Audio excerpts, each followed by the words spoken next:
Planetary symbols from the secondary horoscopes are usually different from the way the very same planets are drawn in the primary horoscope. This is perfectly understandable, since otherwise we'd have a perfect hodgepodge of symbols that would make us unable to decipher the date that the zodiac in question was compiled for. It is obvious that the ancient Egyptian astronomers and artists would try their best to evade such confusion when they compiled the zodiacs, and succeed for the most part. As a rule, the planets from the secondary horoscopes are drawn in such a way that one cannot confuse them for the ones related to the primary horoscope. All the secondary horoscopes of the Egyptian zodiacs are related to the solstice and equinox points. The implication is that they should invariably be located within the confines of the same set of 4 zodiacal constellations where the Sun is found on the days of solstices and equinoxes. The equinox and solstice points shift across the ecliptic, or the zodiac, over the course of time. This process is a very slow one, and it takes these points several centuries to move from one constellation to another. It is therefore little wonder that in every Egyptian zodiac that the authors studied, the autumn equinox point is always located in Virgo, the winter solstice point in Sagittarius, the spring equinox point in Pisces, and the summer solstice point, the last one in an Egyptian year, is always in Gemini. This constant relation between each of the 4 secondary horoscopes and a single zodiacal constellation largely determined how the horoscopes were drawn. For example, the planetary figures were often drawn together with the respective constellation figures, at first appearing to be secondary and insubstantial details of the latter. Such details could get easily confused with parts of actual constellation figures. This was indeed the case with all of the numerous researchers who studied the Egyptian zodiacs. None of them managed to notice the presence of secondary horoscopes. Their symbolism was different from that of the primary horoscope and followed its own rules. This could result from the fact that every horoscope would usually be studied individually, while the symbolism of the secondary horoscopes requires a comparative analysis of several zodiacs for interpretation. Only then does one see that some of the initially incomprehensible symbols are anything but chaotic in the way they are distributed across the zodiacs. Further analysis led Fomenko and Nosovsky to the conclusion that the Egyptian zodiacs also contain secondary horoscopes for equinox and solstice points. This is the case with nearly every single horoscope, and not just one or two of the more exotic ones. We shall refrain from compiling detailed planetary symbolism tables for the secondary horoscopes the way we did for the case of the primary horoscopes.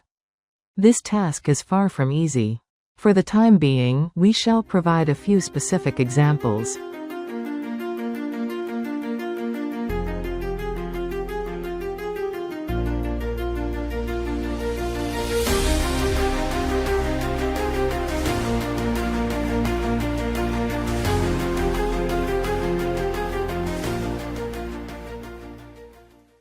Here one sees a part of the long zodiac of Dendera surrounding the Virgo constellation.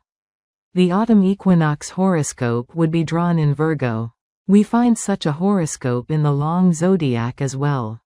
Let us first recollect the fact that in the long zodiac of Dendera, each constellation is represented as 3 10-grade figures simultaneously. One of these figures is the actual constellation, whereas the 2 others look like young women, which are identical throughout the entire zodiac. All of the figures as a whole stand for the 3 10-degree thirds of the constellation in question.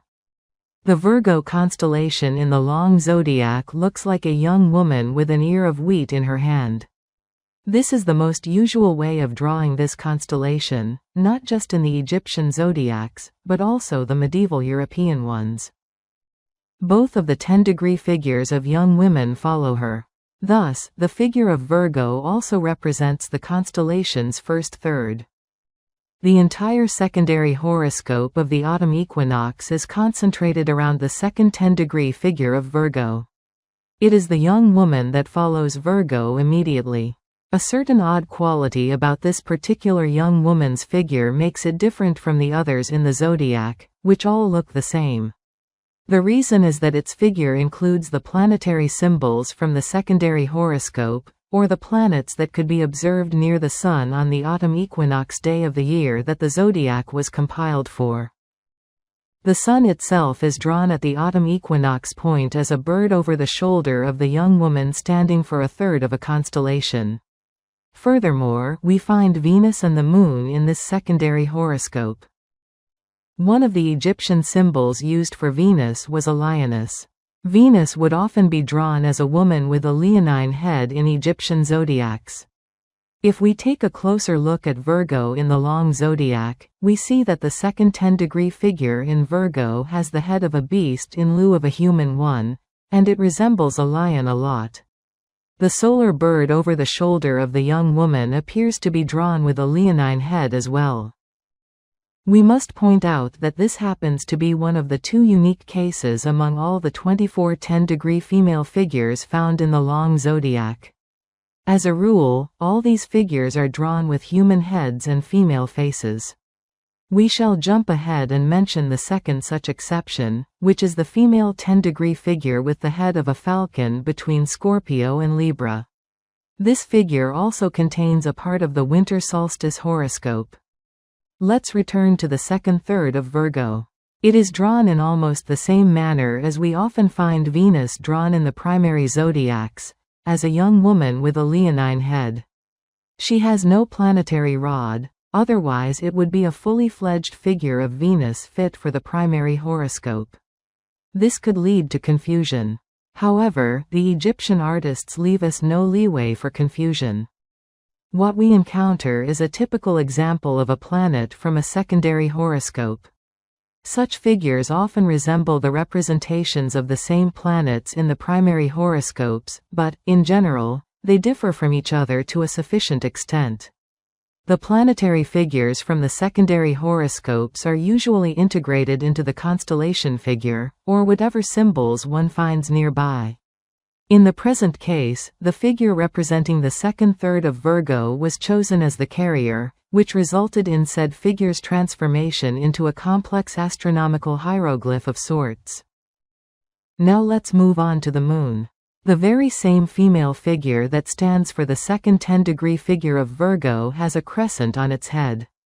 This is the only such case for all 24 10-degree figures of the long zodiac.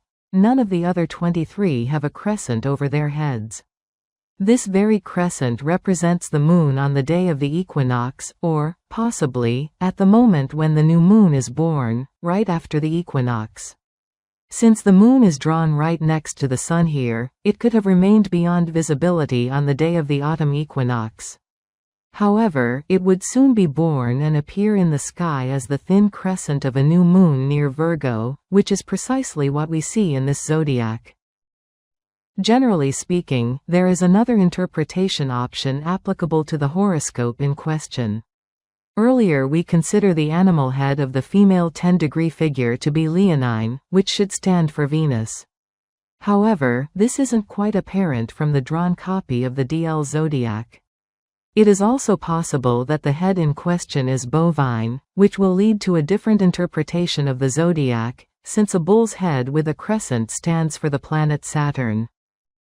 Therefore, it is theoretically possible to interpret this secondary horoscope differently, as Saturn and the Sun both being in Virgo on the day of the autumn equinox. In this interpretation, the crescent over the head of the 10-degree female figure will symbolize Saturn and not the Moon.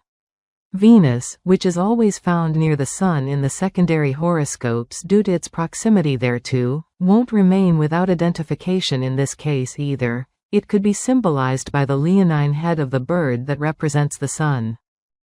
However, such an interpretation is impossible in the present case, since it contradicts the position of Saturn in the primary horoscope of the DL zodiac. Saturn moves very slowly, and couldn't have drifted too far away from its position in the primary horoscope over the course of a single year. Therefore, the position of Saturn in any secondary horoscope must be roughly the same as it is in the primary.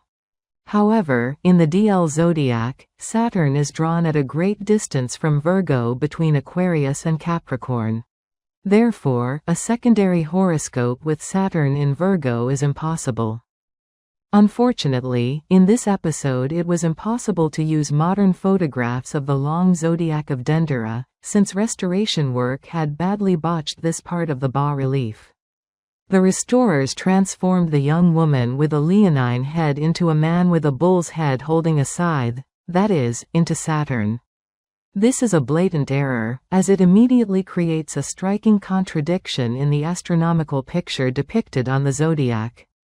The fact is that Saturn is also shown on this zodiac between Aquarius and Capricorn. This is a vivid example of the astronomical illiteracy of the Egyptologists who oversaw the restoration of the long zodiac of Dendera. The resulting contradiction by itself rules out the possibility of dating the long zodiac of Dendera in its present restored form.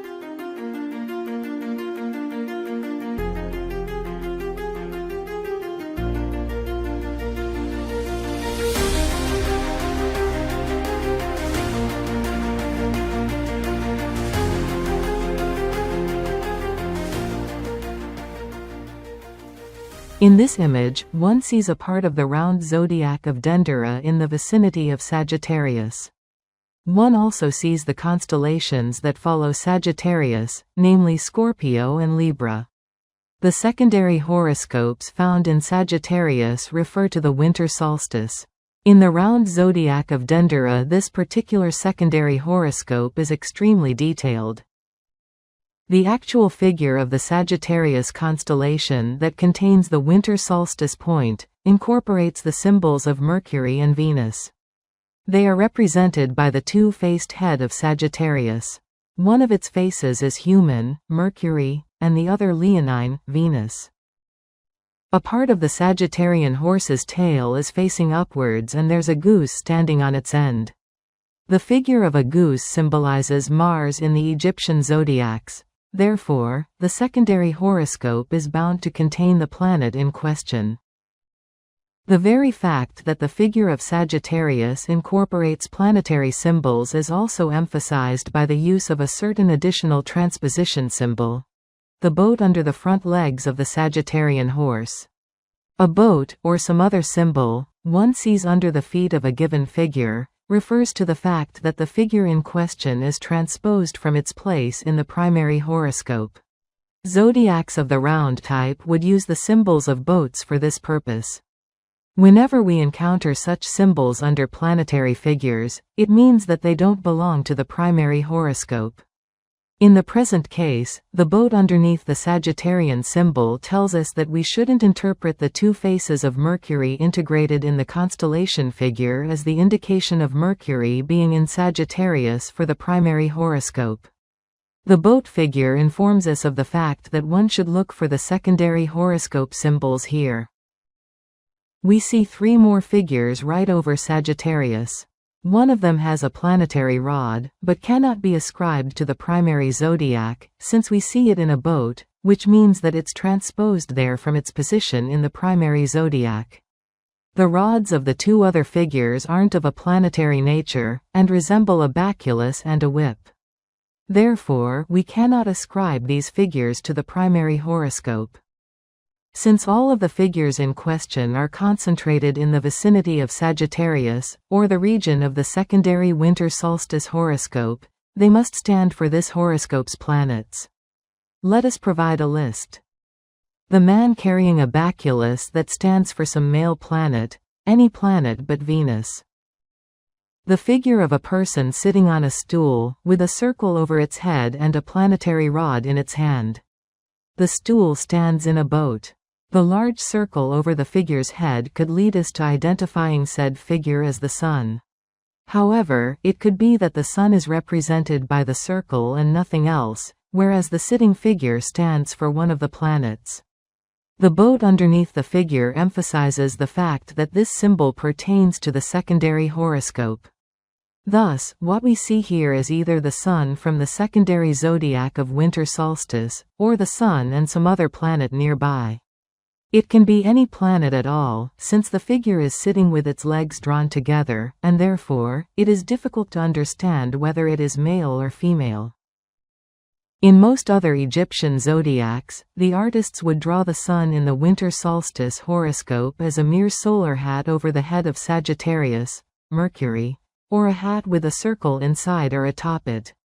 They didn't normally draw the sun as a separate figure here. The little figure on a stool above the constellation of Libra. There is some animal under the stool. It looks like a dog in the drawn copy, but, according to the photograph, it is most likely to be a lion or a leopard. The figure may be a female one, however, since it's drawn sitting with its legs together, one cannot tell for certain. If the animal under the stool is a lioness, and the figure itself female, it should be Venus. A lioness is one of the attributes of Venus. Thus, we see 3 planets in the horoscope in question apart from the ones integrated into the figure of Sagittarius. However, one of them might stand for the Sun, which was in this position on the day of the winter solstice. There were 2 or 3 more planets here, one of them being Mars and another Venus.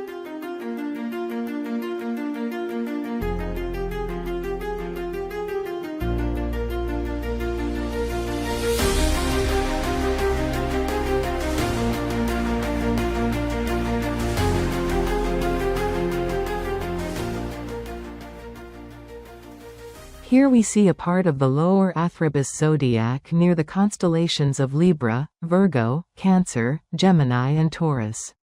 These constellations are easy enough to recognize, they form the top row of figures, in a way.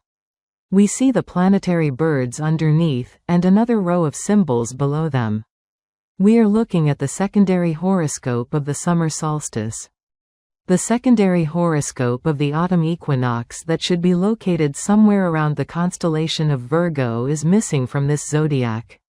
The symbolism of the entire lower row of figures is explicit enough to tell us that we see the symbols of summer solstice. There are no symbols anywhere in the vicinity that would stand for the autumn equinox. Egyptian zodiacs of average complexity, like the zodiacs of Athribis, could contain just some of the secondary horoscopes and not all of them, just 2 or 3 instead of 4, for example. In the lower row of figures, we see a calf lying in the boat with a star between its horns. We also see the drawing of a man here, whose arm is raised high into the air with 5 birds with human heads drawn nearby, 2 of them by one side of the man, and 3 by the other. A calf in a boat is a usual Egyptian symbol of summer solstice. We find it on a great many zodiacs. The complete version of this symbol is more complex and can also include a female figure with a bow which is shooting an arrow over the calf's head. The man with his arm raised high into the air is also a very popular symbol of summer solstice that one finds in the Egyptian zodiacs. Apart from the zodiacs of Athribis, we can see it in the zodiacs DL and EM. Likewise, the above-mentioned calf, this symbol is only seen in the vicinity of Gemini and the summer solstice point. This figure is most likely to symbolize the sun reaching its top position in the sky.